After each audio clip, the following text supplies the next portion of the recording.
What's going on, everyone? On this episode of National Board Conversations, I speak to Danny Hollweg. He's a National Board Certified teacher in Loveland, Colorado. He recently wrote a blog for us on the Standard discussing the value of reflection and having a postmortem. We get into exactly what a postmortem is, how we linked it to being an educator, and we get to learn a little bit more on Danny from a personal perspective. So without further ado, here's my conversation with Danny Hollweg. Welcome, Danny. Thank you for joining the show. I'm glad to finally, link together and get to meet you. Eddie, thanks so much for having me, man. This is I've been looking forward to this all week long. So Me too. So where are you currently and what's your current role and job? yeah, right now I'm in Northern Colorado. I teach high school English language arts, which is a run of things, right? So sometimes you got some sophomores in a class, in an honors English class. Sometimes you're teaching creative writing. Sometimes you're teaching an AP Lit class. And I'm also teaching a media literacy and publications course, which is kind of brand new. So we're still trying to sort of design that on the fly, but it's been a lot of fun. I think it's extremely important for students to probably have 3 classes right now, right? It's like you got to understand government and civics, you've got to understand economics, and maybe you should understand media literacy and how it's all working. So that's important. Yeah, seriously. Like I went to journalism school, and so that makes me happy to hear that that's becoming part of school, because I didn't get that in my school curriculum. And I got to see it in my high school after I left, like a news literacy program and whole television journalism vocation came through. So it's nice that that's becoming a thing in schools now. Yeah, again, more reading, and then it just got inspired. But you know exactly what I'm talking about with being embedded with journalism is, man, it's extremely important to be able to navigate it right now. So I'm just going to try to help young adults be able to do that. Yeah. So why did you become a teacher? Oh man, well, it's not the most romantic story, I think. I mean, the thesis really is I kind of fell into it. I was studying English literature and language. It's where I was. I'd never really wavered from that. I started doing my grad work at Arizona State, and I thought, okay, I'm going down this track, and I'm going to probably end up in the teaching college range. But at some point, life hits you and you just end up got to get a job, right? So you got to get a degree and then you just got to get a job. And it ended up being education as far as public school. So I kind of had to go back a little bit to get my student teaching in, get that practicum in and what have you. But I needed to make some money and start a career somewhere. So it was a public school that I started teaching at in Denver, Colorado. That doesn't even exist anymore, that poor school, but they built a nicer one and I think collapsed 2 schools into a really nice one down in Denver. And so for the last 15 years, I've been up here in Northern Colorado teaching. So that's how I sort of fell into it. Totally thought I was going to teach college. I'm kind of a geek about English lit and language and wasn't really strong in education. So I had to go back and relearn a lot of things to make sure I was going to be at least a competent public school teacher. Hey, and now you're a national board certified teacher. That was a journey as well. So when and why did you decide to pursue board certification? Yeah, that was a fun story. So I had, maybe it was 2014, I think, and I was doing some work with the Bill and Melinda Gates Foundation, as well as the Colorado Education Initiative and Literacy Design Collaborative and Stanford Scale. And you meet all of these amazing people, all of these amazing facilitators, these amazing teachers that I work with in California or Louisiana or Kentucky, and still keep in touch with these folks, right? And some are San Francisco Giants fans. I'm a Dodgers fan, so we talked beyond national board as well. And when I started to meet these folks, I started to hear the buzz about national board. I did not even know what it was in 2014. And I met this, who would soon be my mentor, this woman named Jessica, and it was another fellow teacher of mine, a teaching partner of mine. And we just started picking her brain about this. We were up in the mountains for sort of an educational retreat and listened to her for 30 minutes. And it wasn't that she was selling it. She was just really explaining it to us. And we kind of got into the mode of trying to figure out how to even start this process. My teaching partner and I, who's since retired, God bless her, she went through her national board in her last 5 or 6 years of teaching. And so I think she's a champion for doing that too. We got together on a patio, I think it was maybe 2014, 2015, and thought, can we do this? And the answer was no. like we weren't ready. We didn't know how to navigate all of that. We saw the manual, we saw everything that would be for English language arts and young adult and adolescents, and it was just kind of tough.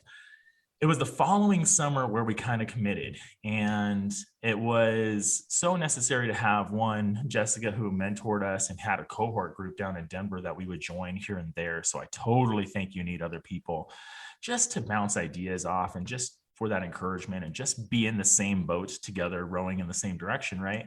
And thank goodness for my teaching partner too. So we just pushed each other, and one of our mantras was if we're going to do this, we're going to lean in. We aren't going to revise anything. We are not going to fail the first time around. And we did. We looked at stuff. We read stuff from one another. We laid stuff out on tables in our classrooms, checked each other's work, make sure we had everything in the submission, because everyone knows when you upload everything and then you got to finally hit the button, you're thinking, oh man, I hope I have everything and I hope everything's up to par, and you got to wait the 6 or 7 months behind it. So we did that in May of 2017 and clicked the button and try to present our best work and our best videoing, which was also a lot of fun and educational on that part from your own strategies. And by 2017, it was December 2017, and we both got conferred and we successfully passed national board certification and became master teachers in our state. So, and I just finished my maintenance of certification, so I'll find out here in a month. Nice. Oh, so you anticipating, December 11th, so less than a month. Yeah, so I'm all about that too. So I just finished that, and I pressed that button in May again, and we'll see how it all goes. Man, that sounds like a both overwhelming and fun candidate experience. Absolutely, it was an experience, man. Eddie, when you're in your first 3 years, you don't know what kind of teacher you are. When you're in your 10th year and you put in your Malcolm Gladwell 10,000 hours, you think you have it, right? I can manage a room, I can design a curriculum, I do extra curricular stuff at school, I'm engaging, all of those things that you think makes a good teacher. And then I started working with those other groups that I've mentioned, that the Gates Foundation and Stanford Scale and such. And you thought, man, I still have a long way to go. And it's just about being reflective. And I was already kind of in that mode. And then National Board was on the stove. And when I went through that process, I learned that I wasn't great yet. I wasn't good yet. I could be a heck of a lot better for my students. I could be a heck of a lot more in the classroom. I could be a lot more to mentor teachers and younger teachers and be part of a mastermind group that kind of helps younger teachers in our profession. I just knew that I could contribute a lot more, and I just wasn't there yet. And it doesn't mean that you have to be through National Board to be a fantastic teacher. It's not at all what I'm saying, but you just, for me, it was this total vulnerability and understanding that, wow, I'm not there yet. After going through that process, I can't tell you that I'm perfect and I'm there yet, but I asked the right questions, right? We'll talk about the book I was reading, and it's about asking and reframing those questions and asking those right questions going forward. And that's, I think, really what National Board helped me do, is really think about who I wanted to be as a teacher and where I was going in my career and what the next day in the classroom was going to look like, and continuously be flexible and continuously be able to learn myself along the way, which we need to as teachers. Yeah, like exactly. It's very important. I mean, you brought it up. You wrote a blog for us. We appreciate that. When schools and Pixar collide, the value of postmortem. What got you to pick up the book in the first place and decide to compare it to your teaching? It was a run of nonfiction, and suddenly I got into this whole run of reading CEOs and business people. I don't even know why I got there. I'm not in business at all, but I read Walter Isaacson's biography on Steve Jobs, and I was just curious in how Steve Jobs was working through a company and handling people. It led me to Bob Iger's book about Disney and his time as CEO of Disney, called A Ride of a Lifetime. Led me to Reed Hastings' book about Netflix and the reinvention culture. And then I picked up Ed Catmull's 2014 book about Pixar. And I just kept, through all of that summer, I just kept thinking how each one of these books, these leaders, these facilitators, who could really impact, all of these ideas could impact education on such a radical level. And I'm trying to bill myself as a modernist teacher a little more transformative, really taking risks. And so it was really refreshing to see and hear about these stories, about these multi-billion-dollar companies, and sometimes on small levels in terms of teams working on really specific projects. And you couldn't help but starting to write some things down that you learned from these guys. And the Pixar one was so much about creativity and how to manage really talented, creative, risk-taking people, that it just seemed to so make sense about what we would want in education and how we would want to talk to one another and how we would want to encourage one another to make the best show in the case of Pixar, but to make the best classroom, to make the best school, to make the best community as far as education goes. So it really was inspiring almost immediately. And what do you think is the value of developing a postmortem routine? Yeah, that postmortem routine was really about reflection, right? It was really about understanding lessons learned. I remember writing how I chuckled at the euphemism postmortem. But this idea, which I think is really metaphorical with the national board process and journey too, about reflecting and about being in the moment and then immediately being able to take what you've gotten from kids or taking what you've gotten from a school year and how you can make that stronger and how you can make that better, right? So he's really going through those ideas of, hey, can we consolidate what we've learned? Well, I think at the end of the year, yeah, you want to be able to consolidate what you've learned, whether that is from your own class and trying to design a media literacy class, or if it's a program you put in at school, and you just have to spend some time reflecting on it. We can't fall in the trap of thinking, oh, it was a success, so it's going to be successful and we're going to continue on that road.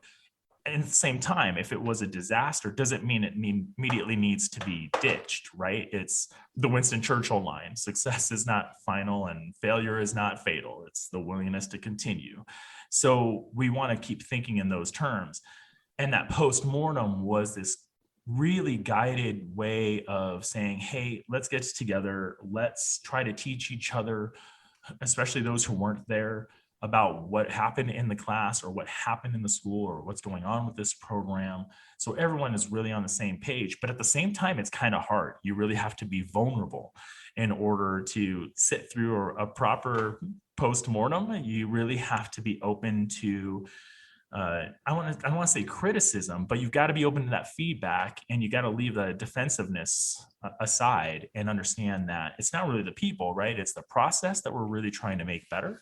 And that was the whole value of a postmortem. Man, we just want to get better and have better teachers in a better place in the following year, or have a better school, or have a better district in the following year. And you've got to be able to sort of force that reflection at times, right? He's got some really good lines about who wants to be second guessed. And it's human nature to not want to sit in a room, a conference room, or on a patio and sort of go through the nitpicking of it all. That's tough. That's tough for a lot of people. So yeah, why do you so you wrote and you talked about earlier, you like to work with others and collaborate with others, and you think that's very helpful. What makes it helpful for you to have others like dissect your work and come at you? Yeah, one of the parts of the post-mortem is really trying to get others to understand your process and try to understand others' processes, particularly if you weren't there, right? And then try to pay that forward. So you're trying to really think about getting to really the detailed aspects instead of talking in general. When you're with a group, I had mentioned a mastermind group, which is, a John Spencer, H.8 Giuliani thing, and trying to sit with other teachers, not so much to lament or groan about teaching or education, but it's really about to inspire and to motivate one another and to encourage one another, right? I sit with a group that has a seventh grade math teacher, another teacher who's got I think he teaches sixth grade English language arts and eighth grade English language arts, PE teacher at the middle school level, and I teach high school. So none of us are even in the same school. And what it allows you to do is also to try to share those ideas with one another, to be able to sort of refine those ideas. Hey, it's the kernel of something, it's the genesis of something, and maybe these other 4 or 5 can help you sort of pan that out. And then it's kind of nice to another month later go, well, how did that thing go? The other part of the reflection is, and the postmortem, is to not let my own resentments fester.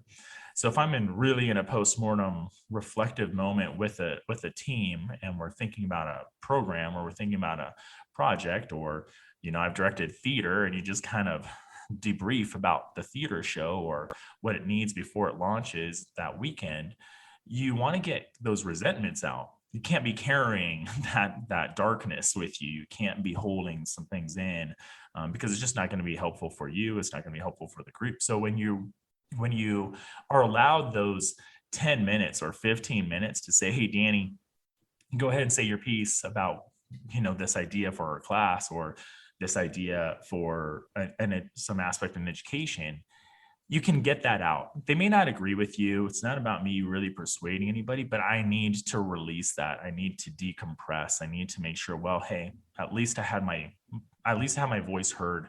They honored me. They gave me the time to be able to do that. No one was interrupting me. It's really an important part of that postmortem, that I have that floor for 10 minutes if I want to take it, and being able to just talk through my own personal experience and with it, and how I see it going forward, and my reasons why or why not. And then I can just let that go wherever it ends up. At least I've said my piece. And I think that's really important. I think it's important for a lot of teachers. Let me get this out, and then I can move on. So yeah, and you brought up the importance of that in the article, to make sure you let go of those resentments and disagreements. It's about the goal. It's not about what just happened. absolutely. It's just, everyone needs to be in a place where, okay, we talked about that. It's good. It's over. What's next, right? We always think about in terms of, once we get the data back in a classroom, or at the end of the year for school, we tend to think that the most important question is why. Well, why did all this happen? And that's not really it. The most important question is what's next. Once we've got all that, what are you going to do with it the next year? What are you going to do with it the next period? What are you going to do with it the next class? That's what really that reflective post-mortem style is going to help me, at least personally, be able to consistently ask, okay, so what's next for me? And that was the whole national board thing too, right? Why do the national board? Here it was. But it was about what was next after it. What was I going to do with it? How was I going to pay that forward? How was I going to contribute? And luckily, you guys let me write for you. So appreciate that. You wrote about the term successful struggle that you got from the book. How would you define that term for yourself, and give it a little bit of a definition for the audience? Yeah, the national board. It really is about lessons learned, right? As successfully struggling is to be open. And I had mentioned the word vulnerable, this concept of being vulnerable over and over again. And only then it's gonna feel like it hurts, but it only hurts in the moment. And then when you reflect on what's been said, or hey man, that class did not go well, or man, they did not do well on this assessment, I'm not going to blame the kids, right? I've got to reflect on, what did I do, or what did I not do? How did I not scaffold? How did I not lay out an instructional ladder that may have been specific for that group? Because not all kids are, not even all classes are the same. So when you open yourself up to that vulnerability, that's where that struggle hits. But it's successful in the sense that once the summer is past, once you get back to redesigning, I start designing classes again in July is typically when I start to get back at it and really think about my content, and really start to consider what happened last year, and look at my notes and look at my journal, and start to move forward.